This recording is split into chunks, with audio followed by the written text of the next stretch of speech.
Good evening everyone. তো গতকাল আমরা দুজন চলে গিয়েছিলাম একটু বড় মার কাছে পুজো দেওয়ার জন্য।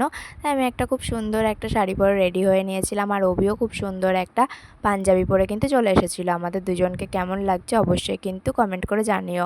তারপর যেহেতু আমরা বাইকে যাব, তাই প্রায় 1.5 ঘন্টা জার্নি করার পর আমরা কিন্তু পৌঁছে গিয়েছিলাম নৈহাটিতে।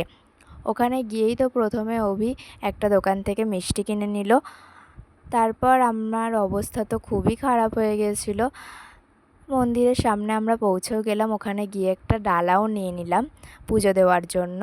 তারপর তো আমরা দেখি ওখানে মন্দিরে পুরো ফাঁকা ছিল, কোনো লাইনই ছিল না। তাই আমরা বেশ ভালোভাবেই পুজোটা দিতে পেরেছিলাম। আর আমাদের খুব একটা ফটো ভিডিও তুলতে দেওয়া হয়নি, তাই জন্য এইটুকু ক্লিপসই আমরা নিতে পেরেছি ওখানে গিয়ে। আর দেখো কত মিষ্টি লাগছে না দেখতে বড় মাকে। তো তারপর ওখানে থেকে একটা বাড়ি ফেরার সময় অভি একটা দোকান থেকে একটা ফটো ফ্রেম নিয়ে নিয়েছিল বড় মার। আর রাস্তার পাশেই একটা খুব সুন্দর পার্ক ছিল, তাই সেটাতে একটু ঢুকেছিলাম, বেশ সুন্দর। তারপর আমি বাড়িও চলে এসেছিলাম, আর এই দেখো এই ফটো ফ্রেমটা নিয়েছিল অভি।